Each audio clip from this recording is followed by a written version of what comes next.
Welcome to Peculiar Tales. I'm your host, KMS, and joining me in telling today's tale is the incredibly talented Fiona Spreadborough. If you enjoy her addition to the story, which I'm sure you will, follow her links in the description below.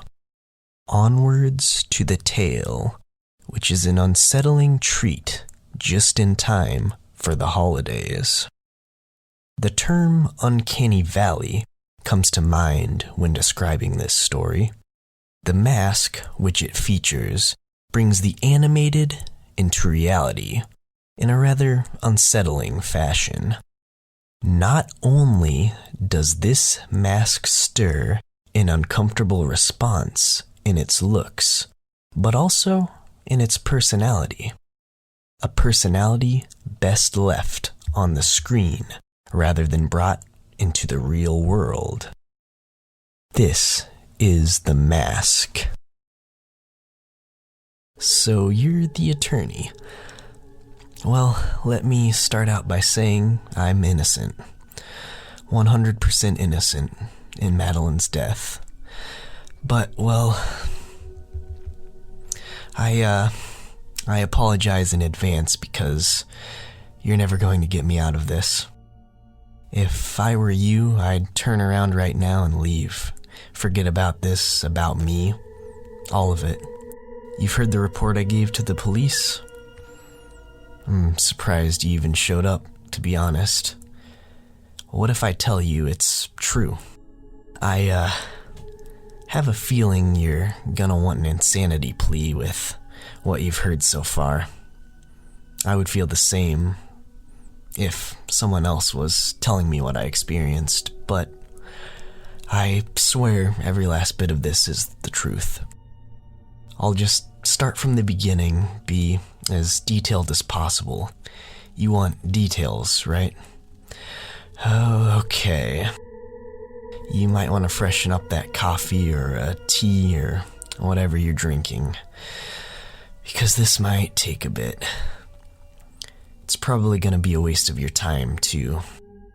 I can tell by that look in your eyes you don't believe what happened already. And the hope that more details will string this all together, make more sense, well, not going to happen. It's as insane as it sounds, but it's real. So, here goes, I guess. We'll start with September of last year. I was just getting started with my sophomore year at college. Classes had already gotten past their initial introductions, and I was beginning to get used to my schedule, the daily patterns becoming more normal. So I figured it was time to pursue my secondary goal of finding a girlfriend. That sounds kind of creeperish, or makes me seem like some kind of weird incel when I say it out loud, but yeah, that was my goal. I had spent my first year there just getting used to the college lifestyle, living away from home, that sort of thing, but wanted to focus more on finding someone, well, special to have in my life, I guess. That was how I met Mads. Most people would find her rather, invisible. She didn't really stand out on campus, or at least didn't try to. She was beautiful, truly beautiful, but didn't do anything to accentuate it, if that makes more sense. Always wore big baggy hoodies and sweatshirts, sweatpants that were just as unfitted, awkward glasses that didn't really match with her rounded, soft, makeupless face, and either had her hood up or just incredibly messy hair all the time.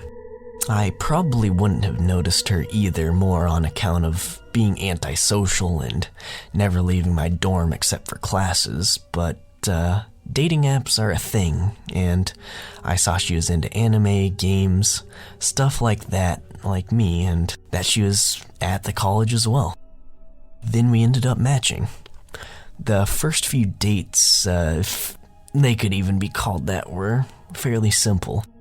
We just met in the cafeteria or lounge area, somewhere like that, to chat for a while, discuss our interests, talk about shows we were watching, games we were playing, that kind of stuff. She was pretty reserved until you got her talking about something she was into. Then she'd go off for hours and hours, I swear. And when she got excited talking like that, those were the times she did stand out. She had a bit of a southern accent, and not many people around here do. So usually she tried to hide it, was embarrassed by it, but when she was hyped up, there it was.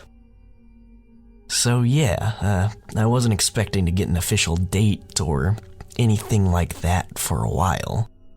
But she ended up liking my company, and obviously, I liked hers too. So around the end of September, she invited me to her dorm. She had it all to herself. Not that we were gonna, do that yet, but we were gonna have a nice evening watching stuff together, and I had a roommate, and she was alone. Her room was incredible. I'm surprised she had the dedication to bring everything and set it all up, knowing she'd have to take it all back down again in May. Anyways, she had all sorts of figures, posters, collectibles of all kinds. I was amazed, really. I only had a short time to try to take it all in before we settled down on the bed in front of her TV. Well, not really settled, but awkwardly sat together. I was nervous as hell, not really knowing what to do or how to act. So I was taken by surprise when she leaned her head against my shoulder. I kinda lost all interest in whatever we were watching at that point. Can't even remember. Not that that matters. I was more concentrated on the pressure and warmth of her head against me and the pounding of my heart. My eyes started moving around the room at that point, and in the flickering glow of the TV's light hanging off of the door, I saw the damn mask. I'm sure you heard that part in the report. Well, this was my introduction to that thing, whatever she is. I should have known right then and there that it'd be trouble, and in a way, I guess I did. It seemed like it was staring right at me, into me. It was very unsettling, but I pinned it on the look of the thing. Have you seen it yet? It's, an uncanny mask, it's called. It's part of a style of cosplay. Uncanny literally translates to anime face.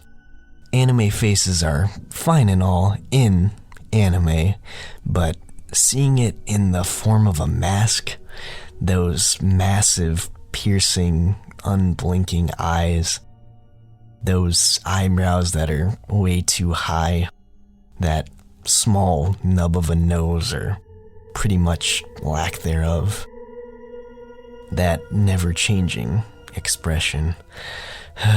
It's uncanny as hell. It's making me shake just thinking about it, especially knowing what I do. She was looking at me. She was. I couldn't stop looking over to the door. I had that feeling of being watched now that I saw the mask, and eventually Mads took notice. She asked me what was wrong. I tried laughing it off, saying the mask creeped me out a bit. She thought it was hilarious, and we continued on with our date. I guess it was one at that point. But I just couldn't get over the mask and that completely unnerving feeling it put inside me. So I kept glancing over at the door. Eventually, Mads got annoyed by that. She got up to grab the mask and show it to me. My heart was pounding even faster than when she rested her head on me, and this time, not in a good way. I refused to even touch it. She couldn't stop giggling and teasing me. She decided to tease me further by putting it on. I begged her not to, not just because I knew it would look even more uncanny seeing that mask and her body together, but because deep down, I just knew something was going to happen. The moment she put that thing on, Mads became someone else. Instead of her shy, reserved self, she became very forward, very touchy, very needy. At first, I didn't really know how to react. I was shocked, and also, well, I liked Mads, obviously, and her being so forward was, just kinda wanted to go along with it. But it seemed so off, especially with that damn mask on. She was telling me how cute I was, how bad she needed me, how bad she wanted me to be all hers. It wasn't right, though. It wasn't Madeline, you know? I started to feel uncomfortable and began to push her away, not forcefully, but enough to get her off of me. She begged for me, asked me what was wrong. I told her to take the mask off. I am the mask, I remember her saying so proudly. It was both intense and sweet at the same time, but so wrong. I reached up and tried swiping it off of her face, but her hands latched onto mine, her nails digging in, causing me to weaken my grip. I gasped and she giggled.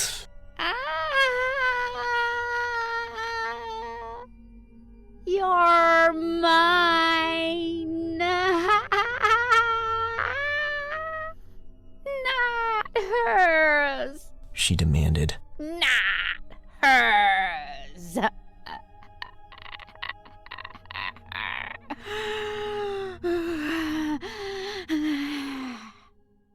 I lunged my hand forward again, this time tearing the mask away from her face, the stringing on the back ripping away.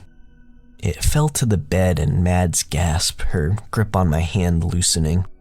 I pulled away and looked at the marks left on my hand, not bleeding externally, but purple beneath the skin where blood had escaped.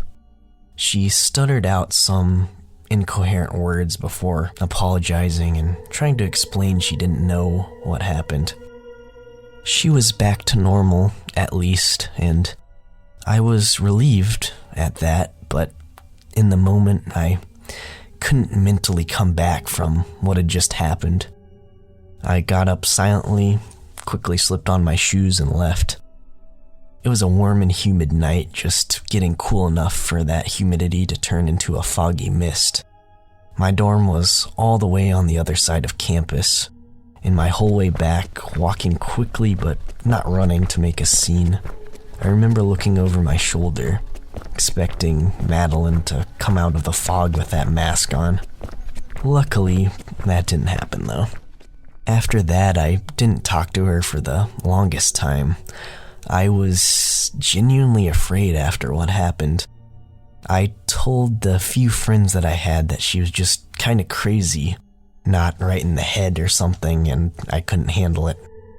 It was an excuse though.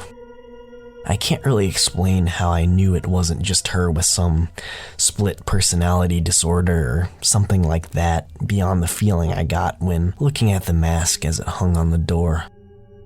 I knew it wasn't just a mask. I felt it, and that's what scared me most, especially after seeing it take over her body so completely like that. I figured it would be best just to forget the whole thing and pretend Mads didn't exist, even if we were on the same campus. Now that I knew her though, well, she stood out, and we happened to pass by each other pretty often for not having any of the same classes together. At first we'd both avoid eye contact, look away, pretend we didn't see each other, that kind of thing. Then after, I don't know, weeks probably, she started to not look away. I would be the one to, and I hated it. Felt so awkward, but I had to do it. Eventually, she messaged me. She apologized for what happened and explained her side of the story. I guess once she put on the mask, Madeline was gone. Her body was still there, but not her. She said she blacked out, didn't even remember a single thing, not even putting on the mask either, I guess. Like it didn't even happen.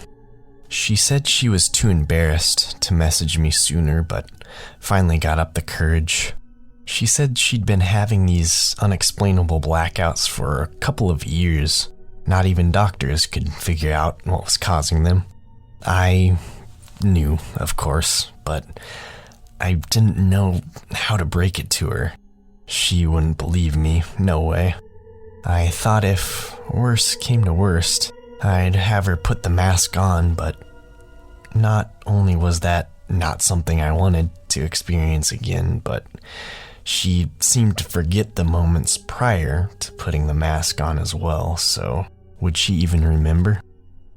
I decided it'd be best just to avoid the whole thing, accept her apology and move on, not get roped back into something so crazy, so insane, but that didn't last long.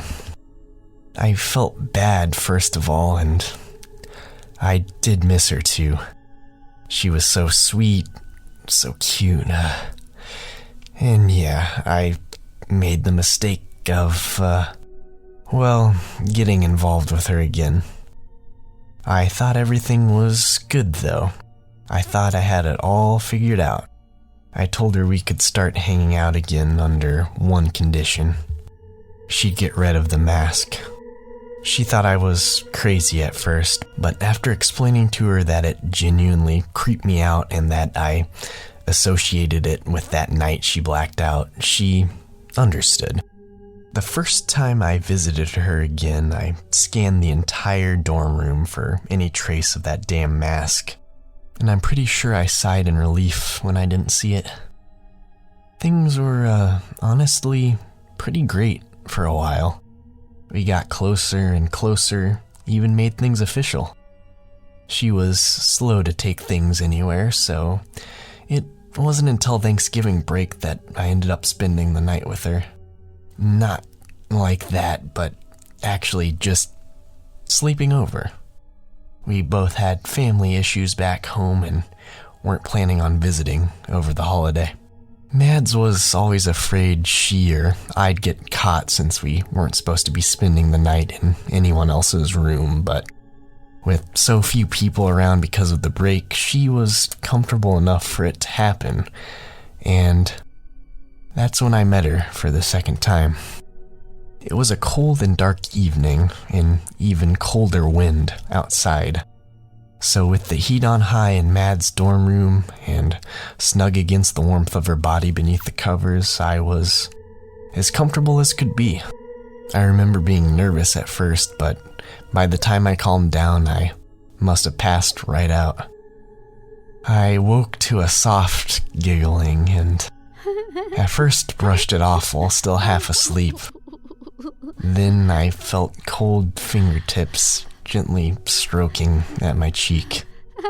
My eyes shot open and there she was, staring down at me. Those lifeless but soul-piercing eyes, that unsettling expressionlessness about her smooth face. I was about to yell, and then that same hand caressing my cheek slammed down over my mouth.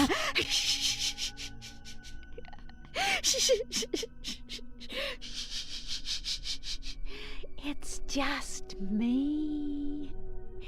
It's just me. I knew we'd be back together eventually. But Madeline, well, she's so selfish. Huh. She hid me away so I couldn't see you. Oh, how I missed you. My love, my love, my love. I struggled to get up, but she quickly pinned me back down, straddled me, and then latched onto my wrists, pressing my arms against the bed so I couldn't move them. Compared to when Madeline was, Madeline, she seemed stronger, or at least had more control over her body, even though it was no longer her. Those massive, fake eyes locked with mine again, and she continued.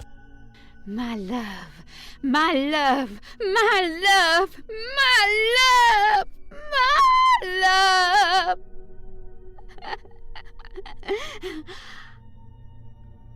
Oh, I'm sorry. I'm getting ahead of myself as always.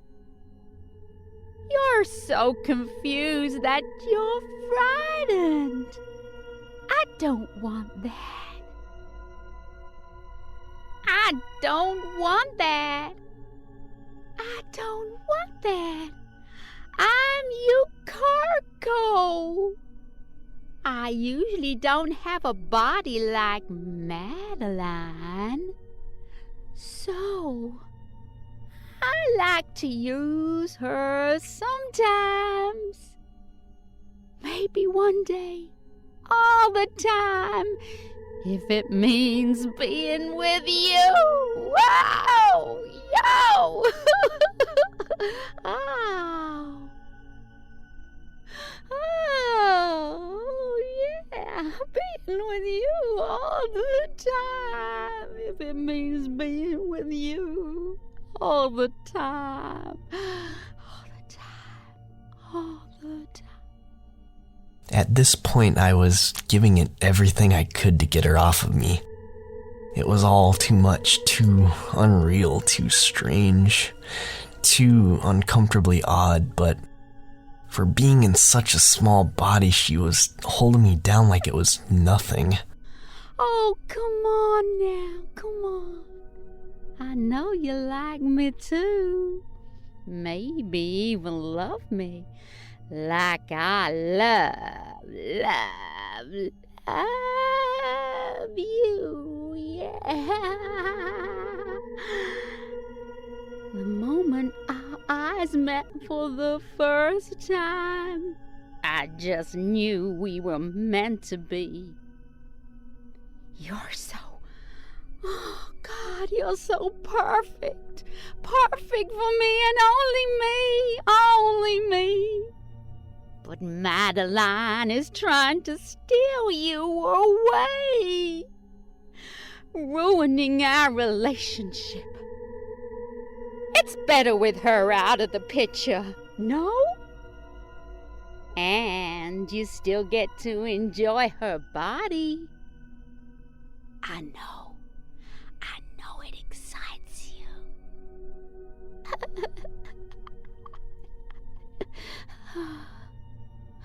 Oh, yes, it excites you.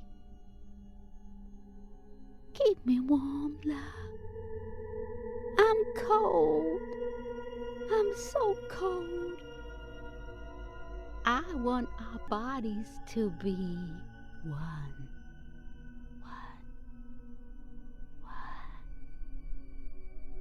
Just one.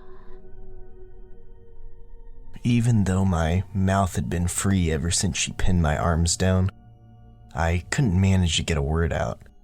Finally I yelled, but very weakly, almost like the yell you have when waking up from a nightmare. I told her to get off of me, to get away. Luckily, this seemed to shock her. Considering her view of the situation, I think she was expecting me to just give in and accept it. Her grip on me weakened just enough for me to break free. I grabbed her and threw her off of me. She hit the floor with a thunk. Sorry, Mads. And I jumped at her, once again ripping that forsaken mask, or should I say, Yukaka, off. I tried to snap her in half, to twist her, to tear her apart, but for being a mask seemingly made out of cheap plastic, it was impossible. I'm not sure if it was her or just in my head, but that giggle echoed through me as I struggled and struggled, but it was unbreakable. Then I remembered Mads. She was still laying on the floor, her eyes closed, but was beginning to stir, making little moans and grumbles. I knew I had to get out of there before she woke up. I took Yukako, the mask, with me and ran out of there as fast as I could. I left the warmth of the dormitory and went out into the cold, windy night.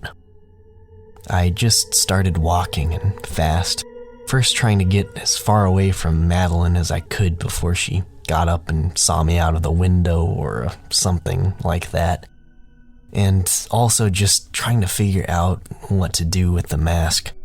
I remembered there was a stream fairly close to campus that I had passed by a few times. I decided to head that way. My breath was barreling out from my mouth so quickly from being in such a panic that I could barely see through the fog it made in front of my face. But I somehow managed to navigate myself away from the illuminated glow of campus to the stream. It was a cloudy evening, but the clouds were thin enough that the moon pierced through them and helped illuminate my path. To get to the edge of the stream, I had to go through a thicket of trees, though, and took out my phone and turned on the flashlight for extra illumination. I remember the sound of the frozen leaves crunching beneath my shoes and the heavy panting of my breaths. Beyond that and the occasional gusting howl of wind, the night was eerily silent. After maneuvering my way around some gnarled tree trunks and over some tangled, spiky underbrush, I made it to the bank of the stream. The edges of the water were frozen over with a thin layer of ice, but the center still flowed freely. I hurled the mask into the water and it hit with a very unsatisfying splash, or a lack of a splash, and drifted down like a boat with the current. I watched in silence as Yukako disappeared into the darkness and returned to my own dorm for the night after that. At that point, well, I guess I thought it was safe to think it was all over. It was gone. I even managed to easily patch things up with Mads. I told her I woke up when she was still asleep and ended up leaving because even though we'd planned it, she never officially said I could spend the night, so I didn't want to without her permission. Made me sound even more awkward than I already was with her, but considering she was too, she respected that lie. She told me she woke up on the floor and thought she had another one of her episodes. I just said she was in bed when I left. I'm sure she was wondering where the mask went to, but never mentioned it, considering I thought it was gone anyways. So yeah, everything was good. We were finally getting closer and closer. It was finally becoming a real relationship. Even though it had already been official, it was finally feeling like it. That's when the next holiday break came around. Once again, it was a similar situation. I didn't want to go home, and neither did she. So we planned to stay and just spend the whole time together. We were close enough at that point that it felt right, you know? Spending the holiday with loved ones, or, in this case, a loved one, I guess. Then, well, I'm sure you know what happened next, but let me fill in the gaps. I'm sure that's what you want, right? It was the day before Christmas Eve. The whole campus was eerily empty. It was like a ghost town. I mean, here and there you could hear a TV in the dorms or something like that, showing that there was a tiny bit of life left, but pretty much none. The whole atmosphere of it all was just so off. A place usually so full of activity and life, just dead and empty. Yeah, just not right. That's why I was extremely surprised to see a package decorated in sparkling white wrapping paper with a large red velvet bow sitting in front of my dorm room door. Madeline and I were staying at her dorm, but headed over to mine to pick up a few of my things to make the living situation easier. My roommate had already left for the holidays, so I knew it wasn't for him or from him. While I was more concerned about the strange gift than anything, Mads was excited and told me to open it. We sat down on my bed and I paused for a minute to examine the box. Attached to the bow was a folded tag which had my name pinned in a handwriting I didn't recognize, with the "From" section left blank. I slowly tore off the wrapping to reveal an unassuming brown box with a lid which was taped shut.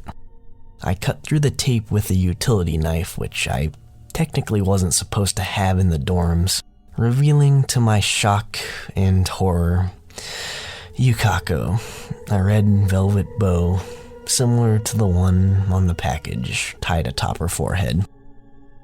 I can't remember if I said anything or not, but I just remember my heart feeling like it dropped right over my chest, and this intense sinking feeling in my stomach. I was just stuck there, staring down at the mask, looking even more pristine in condition than when I'd thrown it into the river a month prior. I remember Mad's arm wrapping around my shoulder, a shock in her voice too when she promised it wasn't from her. I told her I knew it couldn't have been shortly after, realizing I probably just confused her even more. It was then that my eyes locked with Yukako's, and I swear I saw a glimmer, a spark, something in that painted-on plastic that really shouldn't have been there, and something without life. I couldn't look away even as Madeline's hands reached down into the box and pulled her out. I snapped out of my trance, but it was already too late. I reached forward to pull the mask away from Mad's face, but it was already on. Yukako pushed me with force, sending me onto my back. I figured she'd be on top of me just like last time, but instead she stood up and began to pace back and forth. I lifted my head, but lay there prone, honestly, very afraid.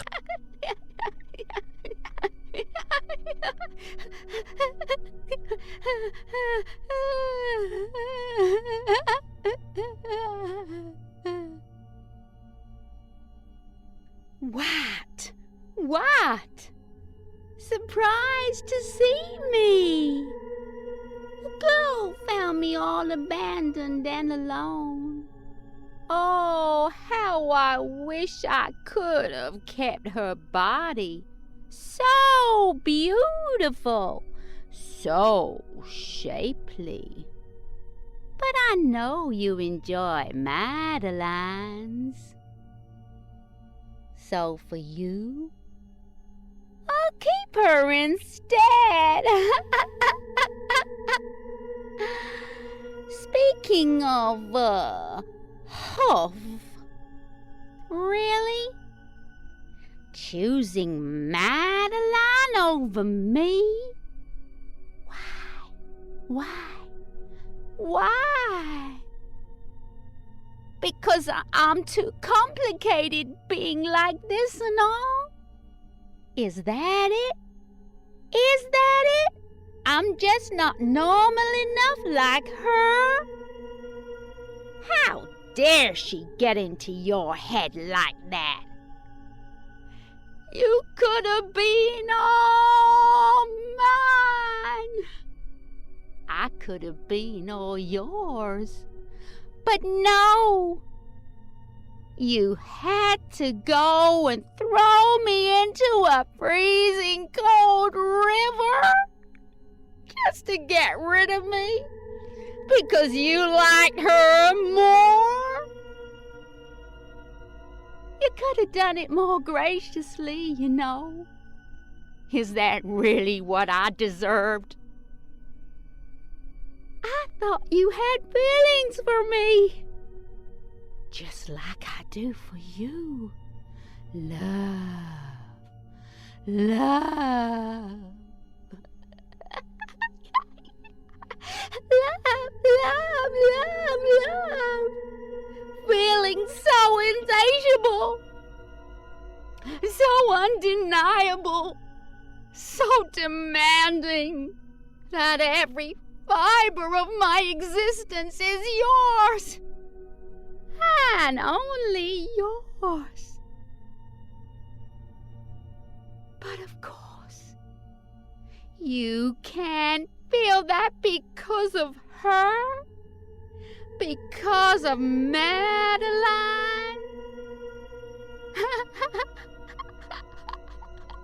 But,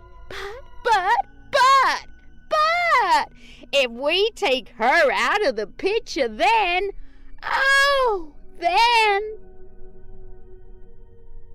I'm sorry, my love. But you won't be having this body after all. Yukako quickly grabbed up the knife I'd left on the bed. Adrenaline for fear of any harm coming to Mads kicked in at that point.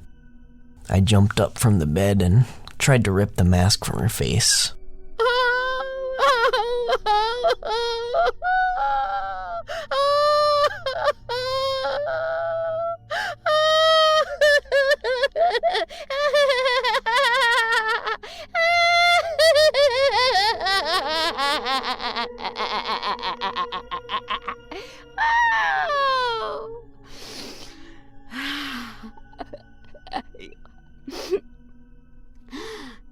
I've learned since the last 2 times.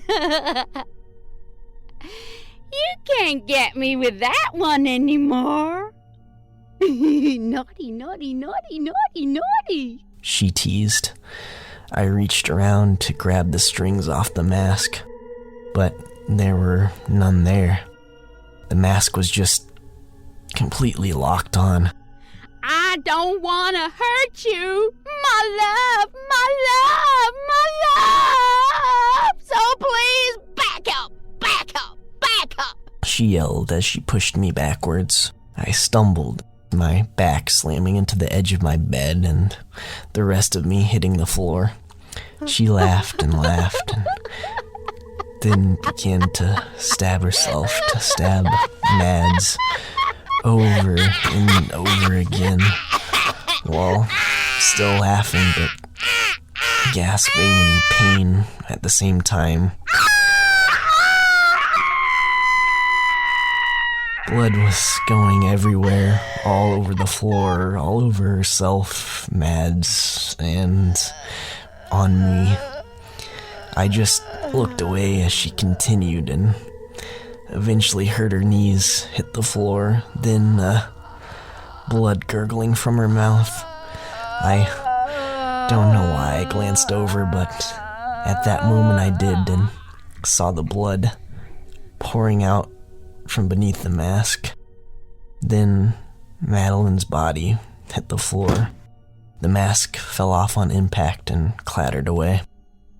I couldn't move. I closed my eyes and wanted to just stay there, forgetting it all happened, pushing it all far from my mind, pretending everything was okay even though Madeline was laying there dead in front of me. But that didn't last long. I tried to shut it all out, but there was a pounding on the door. One of the other students staying over the holiday in the dorms. He was yelling, asking if everything was okay. He had heard all of the yelling and the laughing, the screaming, and of course, knew something was wrong. I didn't respond. I couldn't. The voice was muffled as well as the knocks, even more so when I tried to ignore them. Then I heard the voice explain they'd already called the police. That snapped me out of it. The police station was right next to the campus. They'd be there shortly. Panicked, I jumped up and forced open the window. It was an old window, probably the same age as the rest of the dormitory and large enough to fit through, but sealed shut by paint for safety. Somehow, in my panic, I was able to break that seal, and it squeaked loudly as I pushed it up. I was just the second floor up, and beneath was snow, piled up larger and larger from each snowstorm by the plow clearing the sidewalks. I jumped. The snow was hard and frozen over, but better than hitting pavement. I struggled to my feet, stumbled down the hill of snow, and tried to limp away. That's when I heard the siren. I wasn't going anywhere fast. That fall took more out of me than I thought it would. Not only was my body in pain, but I was out of it too. I remember snow falling all around me. It was too disorienting for my already fuzzy vision. I stumbled around trying to figure out what direction to head, but it was already too late. That's when I heard the cops yelling in my direction. I didn't even try to fight it at that point. It was all over. Adrenaline turned into fear, pain, emotion. Thoughts of Mads filled my head. I remember just falling into the cool, wet snow, face first, into feet. Then I woke up handcuffed in here. That's that. Probably just makes me sound more crazy, huh? Yeah, figures. You don't even know how to react. It's fine, take your time. Oh, where are you going?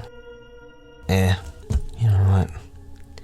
That's totally understandable, actually. You're giving up.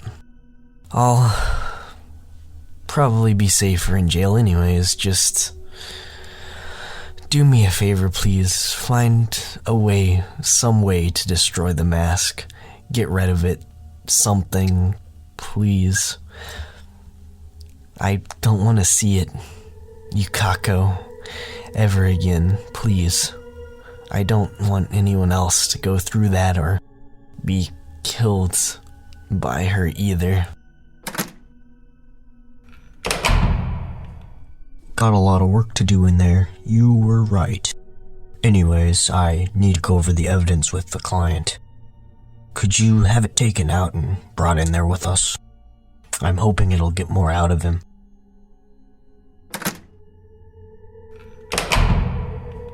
Well, look who's back. So, what's the verdict?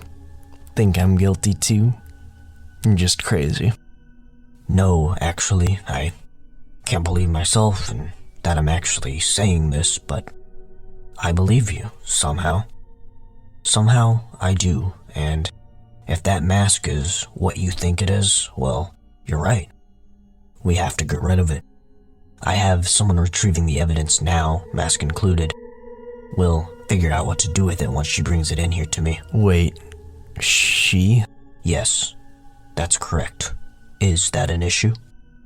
You have to stop her, now. What? I don't understand. The mask, you idiot. Yukako, she's gonna take her body, please, you have to...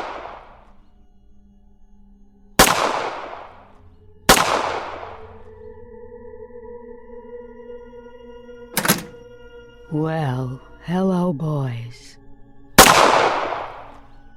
Sorry, mister. My love, let's get you out of here. Nobody's locking you up, unless it's me.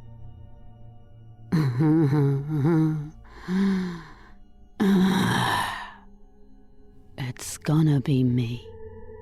It's gonna be me.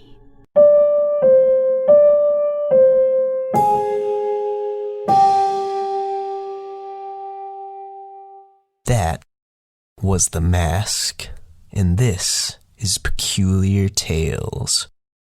I would like to thank Fiona Spreadborough for bringing Yukako to life. Please look into her other works and how she may be able to bring your story to life as well in the links provided in the description below. I hope you enjoyed the story. If you did, please consider hitting the subscribe button below, leaving a like, a comment, and lastly, clicking the bell to be notified when the next peculiar tale in my collection is released. If you'd like to download this tale and others, click the Bandcamp link in the description below. It's free to download, but donations are greatly appreciated. You can also donate directly to Peculiar Tales through the PayPal link, also found in the description below. Thank you for joining me. I hope to see you next time.